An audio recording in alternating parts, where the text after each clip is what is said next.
देखो, आज हम लोग डिस्कस करने जा रहे हैं यहाँ पर क्लास 10 के सैम्पल पेपर स्टैंडर्ड के लिए जो निकला है उसका, ठीक है, इसका डिस्कशन करेंगे। ये 2021 यानी कि जो सेशन में आप लोग एग्जाम देंगे उस सेशन का सैम्पल पेपर है, सीबीएसई द्वारा रिलीज किया गया। अब इसके अंदर में क्या है कि बहुत ड्रास्टिक चेंजेस हैं, जो चीज़ पहले बिल्कुल था ही नहीं कहीं पे भी सीन में, वो नया चीज़ इंक्लूड हुआ है। तो क्या क्या इंक्लूड हुआ है इसका एक प्रॉपर आइडिया होना बहुत ज़रूरी है, ताकि हम उसके हिसाब से वर्कआउट कर सके, उसके हिसाब से प्रैक्टिस वगैरह कर सके। तो आज की इस वीडियो में, मतलब इस क्लास में, मैं आप लोगों से डिटेल में डिस्कस करूंगा कि पेपर के अंदर में क्या क्या चेंजेस हुआ है, ठीक है, और उस क्वेश्चंस का क्या क्या मतलब है, कैसे कैसे आप लोग को अटेम्प्ट करना है, एंड सो, ठीक है। तो चलो बिना टाइम बर्बाद किए स्टार्ट करते हैं। बिगिनिंग से देखते हैं। सबसे इंपॉर्टेंट बात कि मैक्सिमम मार्क्स जो आप लोग के पेपर में होगा दैट विल बी 80, ठीक है। तो ये तो नॉर्मल चीज़ है, पहले से पता हम लोग को। Time allowed 3 hours, nothing new, same as before. General instruction, this question paper contains two parts, A and B. Both part A and part B have internal choices, ठीक है। तो दो पार्ट में पेपर बटा हुआ है, पार्ट ए में और पार्ट बी में, और दोनों पार्ट में क्या है, इंटरनल चॉइसेस। आगे देखो पार्ट ए के डिस्क्रिप्शन में क्या लिखा हुआ। It consist 3 sections 1 and 2। ये लोग थोड़ा सा प्रिंटिंग मिस्टेक कर दिया है, इसलिए 3 नहीं होना चाहिए था, ये होना चाहिए था 2। It has 2 sections, section 1 and section 2। फिर सेक्शन 1 के बारे में बताया कि सेक्शन 1 में क्या होगा। Section 1 has 16 questions of 1 mark each. Internal choice is provided in 5 questions. मतलब 16 क्वेश्चन में से 5 ऐसा क्वेश्चन होगा जिसमें आपके पास में 2 सवाल रहेगा, और आपको उन दोनों में से कोई एक अटेम्प्ट करना है जो आपको कंफर्टेबल फील हो रहा हो, ठीक है। और ये 16 का 16 सारा का सारा कितने मार्क का है, 1 मार्क्स ईच, ठीक है। फिर पार्ट ए के सेक्शन 2 में आपको क्या बोला हुआ है, देखो ये सबसे क्रूशियल पार्ट है जो सीबीएसई के इतिहास में पहली बार हो रहा है। आज के पहले सीबीएसई इस टाइप का क्वेश्चन कभी नहीं पूछा है। For the first time CBSE is asking this kind of question, ठीक है। क्वेश्चन क्या है वो देखो, टाइप क्या है इसका। Section 2 has 4 questions on case study. अब case study is completely new thing, ठीक है। घबराने का बात नहीं है, केस स्टडी क्या है ये मैं आगे अभी डिस्कस करूंगा आप लोगों के साथ में, ठीक है। Each case study has 5 case-based subparts, and examinee is to attempt any 4 out of 5 subparts, ठीक है। तो व्हाट इज दिस, उसको मैं डिटेल में आप लोगों को बताता हूँ क्वेश्चन दिखा के, ठीक है। पहले पार्ट ए के सेक्शन 1 के बारे में डिस्कशन कर लेते हैं। सेक्शन 1 में आप लोगों को दिखा देता हूँ कि ये देखने में कैसा होगा। सेक्शन 1 में देखो क्या होगा कि आपके पास में 16 क्वेश्चन होगा, एक मार्क का, जिसमें से कि 5 क्वेश्चन में इंटरनल चॉइस प्रोवाइडेड होगा। अब इंटरनल चॉइस का क्या मतलब है, इसका एग्जांपल आप क्वेश्चन नंबर 1 में ही देख सकते हो। क्वेश्चन नंबर 1 में देखो 2 सवाल दिया हुआ है, आपको इन दोनों में से कोई एक अटेम्प्ट करना है, दोनों अटेम्प्ट नहीं करना। तो ये मीनिंग होता है इंटरनल चॉइस का, ठीक है। और टोटल अपने पास में सेक्शन 1 के अंदर में सवाल कितना होगा, तो आंसर इसकी क्वेश्चन होगा 16, और ये सारा का सारा कितने मार्क का होगा, 1 मार्क का होगा। और इस टाइप का इंटरनल चॉइस कितने सवाल में मिलेगा, तो आंसर इसके 5 क्वेश्चन में मिलेगा, ठीक है। तो ये हम लोग देख लेते हैं कि देखो क्वेश्चन नंबर 1, क्वेश्चन नंबर 2 में इंटरनल चॉइस नहीं है, देख सकते हो आप लोग। 3 में इंटरनल चॉइस नहीं है, 4 में इंटरनल चॉइस नहीं है, 5 में there is a internal choice, इन दोनों में से कोई एक करना है आपको। 6 में नो इंटरनल चॉइस, 7 में there is a internal choice, इन दोनों में से एक करना है आपको। 8 में नो चॉइस, मैंडेटरी है, कंपलसरी है। 9 में इंटरनल चॉइस, उसके बाद में 10 compulsory question, 11 compulsory question, 12 compulsory, 13 compulsory, 14 compulsory, 15 compulsory, 16 में again you can see there is a choice, okay. उसके बाद में बच्चों हम आते हैं सेक्शन 2। सेक्शन 2 जिसको लेके सबसे ज्यादा हाइप अभी मार्केट में क्रिएटेड है, बच्चे कंफ्यूज हैं कि भाई ये क्या हो गया, क्या पूछा जा रहा है, ठीक है।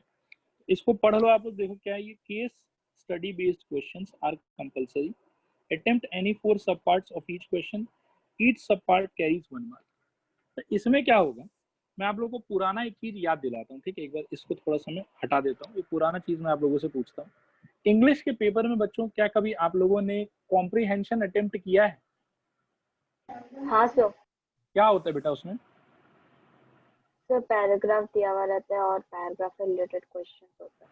पैराग्राफ मेरा मतलब जब मैं पढ़ता था, ठीक है, तो उस टाइम पे मेरा ये फेवरेट पार्ट होता था, क्योंकि सारा आंसर मोर और लेस उस पैराग्राफ में ही कहीं ना कहीं लिखा हुआ होता है। और हम लोग का काम क्या होता था कि उस पैराग्राफ को ढंग से पढ़ो, अच्छे से पढ़ो और सारा आंसर्स को ढूंढो उस पैराग्राफ के अंदर में और निकाल के आंसर्स लिख दो। बोलो मैं सही बोल रहा हूँ कि गलत बोल रहा हूँ, रिस्पॉन्ड करो एक बार। हाँ सर। तो मैथ्स के अंदर में बेटा ये जो नया पार्ट इंट्रोड्यूस हुआ है ना, केस स्टडी बेस्ड क्वेश्चंस, ठीक है ना, this part is 99% same as the comprehension type questions of English. ठीक है, इसमें क्या होगा वो हम समझते हैं।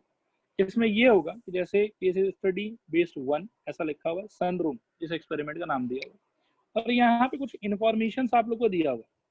ठीक है, ये इन्फॉर्मेशन में क्या है देख लो थोड़ा सा कि the diagram shows plan for a sunroom. It will be built onto walls of a house. Okay. The 4 walls of sunroom are square clear glass panels. Okay. The roof is made using 4 clear glass panels, trapezium in shape, and all the same size. One tinted glass panel, half a regular octagon in shape. मतलब आपको बोला गया है कि एक यहाँ पर screen पर देखो ये जो है ये सन रूम है, ठीक है, और नॉट टू स्केल मतलब ये रफ डायग्राम है उसका। और ये सन रूम के अंदर में क्या है, नीचे वॉल है और ऊपर ये रूफ है जिसको मैंने शेड कर रखा है, ये रूफ का एरिया। वॉल में इन्होंने बोला है कि they have used square glass panels to be clear, ठीक है, ऐसा इन्होंने बोला है। और रूफ में ये लोग बोल रहे हैं कि ट्रेपेजियम शेप में ये क्लियर ग्लास पैनल यूज करेंगे, ठीक है, ऐसा। और एक हाफ ऑक्टागन के शेप में ये लोग यहाँ पर टिंटेड ग्लास पैनल यूज करेंगे। हाफ ऑक्टागन मतलब पूरा का पूरा 8 साइड का फिगर होता, ठीक है। और यहाँ पे क्या हुआ कि मतलब 8 नहीं 4 साइड है, देखो 1 2 3 4 साइड। तो इतना इन्फॉर्मेशन इन्होंने दिया है और इन्होंने इस पूरे चीज को क्या किया, देखो एक कोऑर्डिनेट प्लेन के अंदर में प्रॉपर्ली प्लॉट कर दिए विथ स्केल। आप देख सकते हैं यहाँ पे इन्होंने ओरिजिन लिखा है, यहाँ पे इन्होंने बोला है कि ये एक्स एक्सेस है और ये ऊपर वाला ये बोल रहे हैं कि ये वाई एक्सेस है, बिकॉज यहाँ पर एक्स मार्क किया हुआ और यहाँ पर वाई मार्क किया हुआ। और इसमें बहुत सारा पॉइंट प्लॉटेड है, A B P Q R S, फिर देखो A B C D JIHGFE, ठीक है। और लोग बोल दिए हैं कि ये वाला जो है ये फ्रंट व्यू है और ये वाला इसका टॉप व्यू, ऐसा लोग मेंशन करते हैं। अब ये क्या करेंगे कि इस गिवन इंफॉर्मेशन के बेसिस पे आपसे 5 सवाल पूछेंगे। ध्यान से देखना कि case study based questions are compulsory, ठीक है, अटेम्प्ट करना ही करना है अपने को। Attempt any 4 sub parts of each question, ठीक है। एनी 4 सब पार्ट्स का मतलब है कि जैसे ये केस स्टडी बेस्ड 1 है सन रूम, तो ये सन रूम के बेसिस पे सवाल पूछा गया है 5। देखो कैसे, 1 2 3 4 और आप देख सकते हो 5, ठीक है। उसके बाद में आप देखो कि केस स्टडी बेस्ड क्वेश्चन 2 और क्वेश्चन नंबर 18 आ गया। लेकिन क्वेश्चन नंबर 17 में ही आप देख सकते हो कि टोटल कितना पार्ट आपसे पूछा गया है, 5।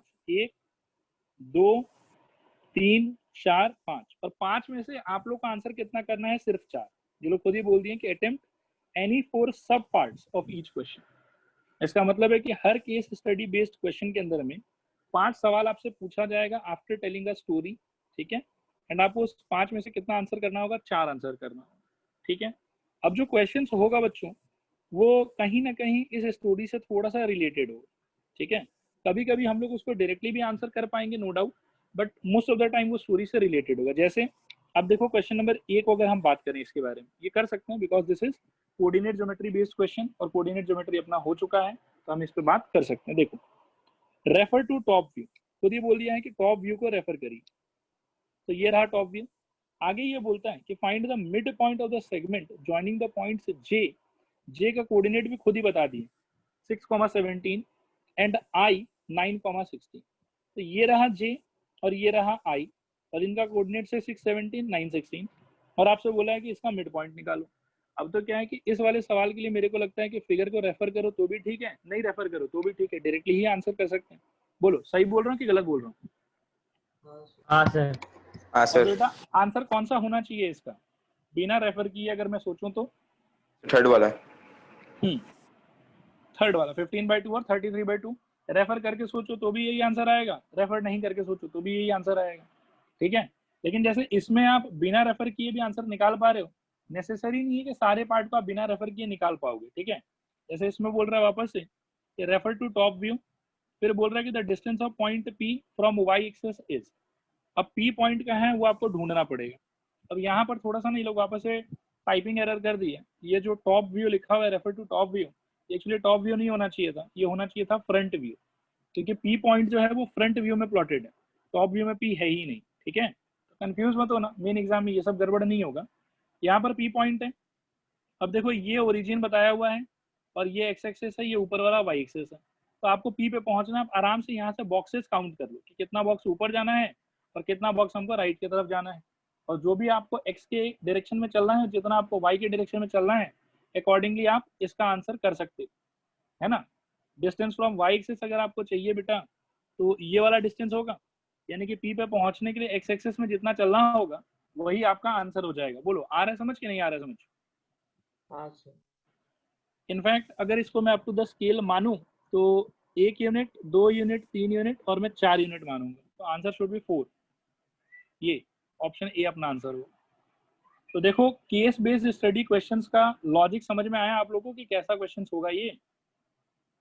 हाँ सर। हाँ सर। तो ऐसा बेटा टोटल 4 क्वेश्चन होगा आपका, मतलब case based, case study based 1, फिर नेक्स्ट केस स्टडी बेस्ड 2, ठीक है, फिर से केस स्टडी बेस्ड 3,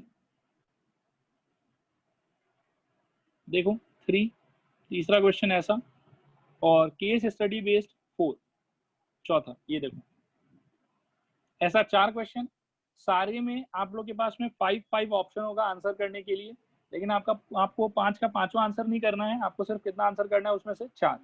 बोलो यहाँ तक बात क्लियर है कि नहीं क्लियर है? ओके तो बेटा अगर मैं सोचूं ध्यान से तो पार्ट ए के अंदर में अपन ने कितना मार्क्स अटेम्प्ट कर लिया? 16 इंटू 1 मार्क 16, ठीक है, और 4 क्वेश्चन है केस स्टडी बेस्ड, और सब में आपको 4 क्वेश्चन अटेम्प्ट करना है 1 मार्क का। तो यहाँ पर भी आपको कितना अटेम्प्ट करना है? 16 मार्क्स। तो टोटल पार्ट ए के अंदर में कितना मार्क्स कवर हो गया? Answer is 32 marks. बोलो समझ में आया यहाँ तक, नहीं समझ में आया? हाँ सर। और these 32 marks are 1 mark question. अब मैं इस बात पे स्ट्रेस क्यों दे रहा हूँ 1 मार्क क्वेश्चन?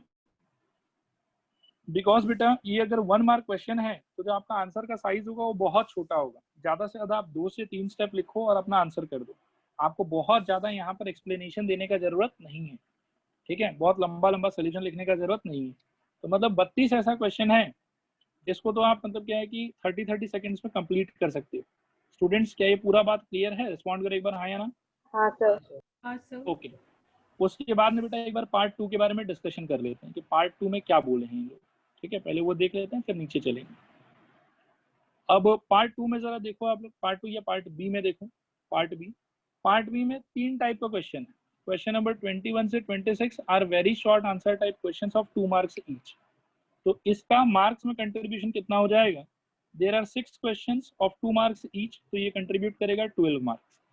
फिर नेक्स्ट आप देख सकते हो क्वेश्चन नंबर 27 से 33 are short answer type questions of 3 marks each. तो यहाँ पर अगर आप काउंटिंग करोगे तो 7 सवाल है, वो भी 3-3 मार्क का, तो 7 into 3 this will fetch you 21 marks. Okay, and lastly question number 34 to 36 3 सवाल, long answer type questions of 5 marks each, यानी कि 5 मार्क का भी 3 सवाल रहेगा, ठीक है, 5 मार्क्स ऑफ 3 क्वेश्चन, तो दिस इज इक्वल टू 15। यहाँ ऊपर सेक्शन 2 के अंदर में था अपने पास में 16 मार्क्स और यहाँ पर था 16 मार्क्स, तो इन सारे को अपन ऐड कर लेंगे तो अपने को मिल जाएगा 80 मार्क्स। अब यहाँ थोड़ा सा इंपॉर्टेंट एक एनालिसिस मैं बताता हूँ आप लोग को, इसको थोड़ा ध्यान से समझना कि 16 + 16 और +12 यानी कि ये 44 मार्क्स। अब ये कौन कौन सा है? ये है 1 मार्क वाला, ठीक है, ये हो गया बेटा केस स्टडी, और ये हो गया 2 मार्क वाला। ये सारा क्वेश्चन मैं आपको बताता हूँ कि इनका जो नंबर ऑफ स्टेप्स होना चाहिए आपके सोल्यूशन में, पहले 2 का तो और कम होना चाहिए, पहले 2 का तो सिर्फ आप समझो कि 2 या 3 स्टेप्स, इससे ज़्यादा लिखने का दरकार नहीं है। कोई कैलकुलेशन करना है तो रफ में कर लो, बाकी मेन शीट के अंदर में आप डायरेक्टली आंसर 2 से 3 स्टेप में लिख सकते हो। और ये जो 2 मार्क वाला है इसमें बेटा 5 to 6 स्टेप्स, इससे ज़्यादा स्टेप्स शो करने का ज़रूरत नहीं है आप लोगों को। तो कहने का मतलब है कि ये जो 44 मार्क्स है this will consume very less time, मतलब अगर आप प्रॉपर प्रैक्टिस और ढंग से रिवाइज करके एग्जाम में पहुंचते हो तो मेरे को लगता है कि ये 44 मार्क्स तो आप समझो कि 1 आवर और 10 मिनट्स, इससे ज़्यादा तो नहीं लगना चाहिए मेरे हिसाब से, 1 आवर 10 मिनट्स। ठीक है, सोचो कि 44 है तो सबको अगर अपन 1.5 मिनट भी दे तो भी मोर और लेस इतना टाइम लगेगा। बोलो आ रहा है समझ, नहीं आ रहा है समझ? हाँ हाँ सर। सर। और बेटा आप क्वेश्चन से कैटेगरी देख लो। ठीक है, केस बेस्ड स्टडी का वो मैंने दिखाया था आप लोगों के मिड पॉइंट आप लोगों को जज करना था, वैसा क्वेश्चन है। 1 मार्क वाले में आप देख लो, जैसे मान लो कि मैं अगर ये पार्ट देखूं कि the decimal representation of this will terminate after how many decimal places, इसमें तो क्या स्टेप लिखोगे, सीधा आंसर ही तो लिखना है ना, it will terminate after 4 decimal places. बोलो आ रहा है समझ कि नहीं आ रहा है समझ? हाँ सर। तो बहुत सारा क्वेश्चन ऐसा भी होगा बेटा जिसमें स्टेप्स लिखना ही नहीं है, सीधा आंसर ही लिखना है आपको। तो मेरा ये मानना है कि ये सारा ये जो 44 मार्क्स है इसको आप 1 आवर 10 मिनट्स में इजीली कंप्लीट कर सकते हो, इससे ज़्यादा टाइम नहीं लगना चाहिए। उसके बाद में बेटा आप देखो कि 3 मार्क का 7 क्वेश्चन और 5 मार्क का 3 क्वेश्चन, तो टोटल और कितना क्वेश्चन अटेम्प्ट करना है आपको? तो टोटल और क्वेश्चन आपको अटेम्प्ट करना है 7 + 3 10 क्वेश्चन। ठीक है, इस चीज को भी मैं थोड़ा ध्यान से समझा देता हूँ, इसको थोड़ा देख लो आप कि नंबर ऑफ क्वेश्चन कितना अटेम्प्ट करना है आपको। 16 + 16 32, 32 आपको अटेम्प्ट करना है 1 मार्क का क्वेश्चन। ठीक है, फिर 6 क्वेश्चन अटेम्प्ट करना है बेटा आपको 2 मार्क का। ठीक है, 2 मार्क का क्वेश्चन, इसको मैं आगे कर देता हूँ ताकि अपन टोटल क्वेश्चन काउंट कर सके ढंग से। उसके बाद में आपको 7 क्वेश्चन अटेम्प्ट करना है 3 मार्क का। 7 क्वेश्चन 3 मार्क्स, और आपको अटेंड करना है 3 क्वेश्चन 5 मार्क्स ईच। ठीक है, तो आप देखो कि टोटल क्वेश्चन काउंट कितना हुआ आपका, 32 + 6 38 और 38 + 10 48। तो टोटल क्वेश्चन आपको कितना सॉल्व करना है एग्जाम में, 48 क्वेश्चन। ठीक है, जिसमें से कि ये दोनों हैं ये मेरे हिसाब से बेटा कवर हो जाना चाहिए 1 hour 10 minutes. Do you all agree कि ये 1 आवर 10 मिनट्स में हो जाना चाहिए? बोलो हाँ या ना। हाँ हाँ सर। सर। और बेटा ये जो 10 क्वेश्चन बचा, इस 10 क्वेश्चन में बहुत टाइम लगेगा तो कितना लग जाएगा? मेरे हिसाब से 1 आवर 30 मिनट्स ले लेते हैं, 1.5 घंटा, इससे ज्यादा तो नहीं लगना चाहिए 10 क्वेश्चन के लिए। रिस्पॉन्ड करें एक बार हाँ या ना। हाँ सर। हाँ सर। तो भी बेटा टोटल टाइम कितना अपने चला गया बताओ, 2 आवर 40 घंटा मिनट्स। 40 मिनट। ठीक है, 2 आवर 40 मिनट्स। फिर भी अपने हाथ में बच्चों कितना टाइम बच गया बताओ तो? 20 मिनट। 20 मिनट। 20 मिनट, मतलब 20 मिनट आपके पास में है पड़ा हुआ कि आप अपने पेपर को रिवाइज कीजिए, समाज सेवा कीजिए, अपने फ्रेंड लोग को आंसर बता के, ठीक है, कुछ भी कीजिए, उन सारे के लिए 20 मिनट है आप लोग के हाथ में। इनफैक्ट मेरा स्टिल ये मानना है कि जो 7 क्वेश्चन और 3 क्वेश्चन है जिसके लिए अपन ने 1 घंटा 30 मिनट रखा है, ये भी मेरे को लगता है कि इतना टाइम नहीं लगेगा, 1 घंटा 10 मिनट 5 मिनट में ये भी हो जाना चाहिए। तो अगर ढंग से आप लोग तैयारी करते हो बेटा, तो नया जो पेपर पैटर्न आप लोग का आया है ना, इसमें मैं यही एनालाइज कर पा रहा हूँ कि paper has become very very very easy for you. ठीक है, मार्क्स का जैसा डिस्ट्रीब्यूशन है, जिस टाइप का सवाल पूछा जाएगा, पेपर डिफिकल्ट बनाना बहुत मुश्किल है। अनटिल एंड अनलेस आप घर से बिल्कुल पढ़ाई करके ना जाओ और आप एग्जाम में जाके क्वेश्चन देखो और ऐसा लगे कि नहीं ये तो मेरा पढ़ा हुआ ही नहीं, तो उस केस में पेपर विल बिकम डिफिकल्ट।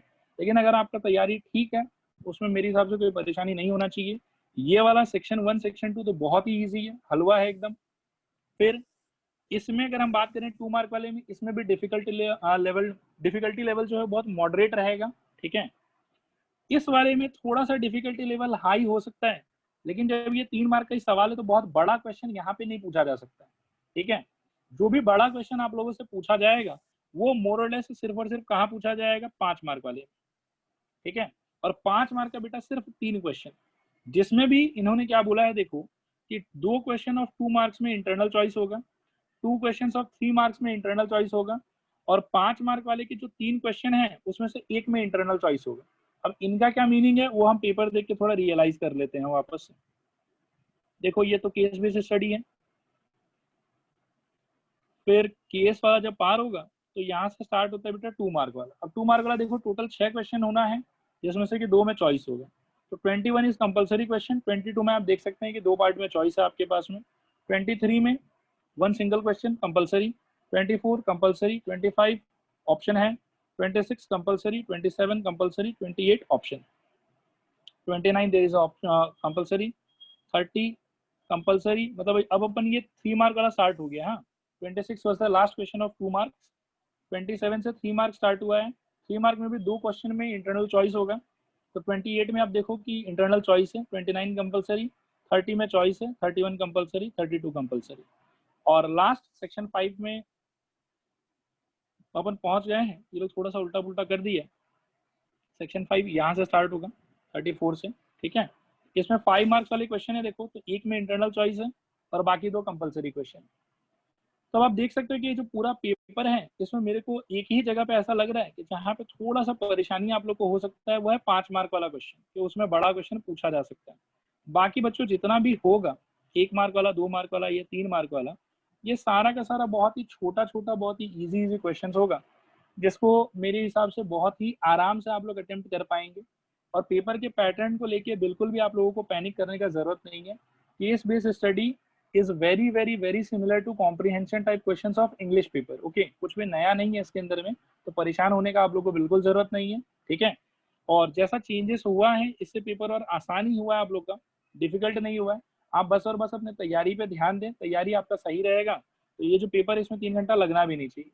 इसको तो मेरे को लगता है कि अगर एक कोई एवरेज प्रैक्टिस करके बच्चा गया है तो वो 2 घंटा 10 मिनट 15 मिनट में खत्म कर देगा, और बहुत ज्यादा टाइम लगेगा तो 2 घंटा 40 मिनट, उससे ज्यादा नहीं, ठीक है। Still you have 20 minutes left for revision, and I believe कि इस 20 मिनट में आप रिवाइज मारिए और अपने पेपर को एकदम से सॉलिड कर दीजिए।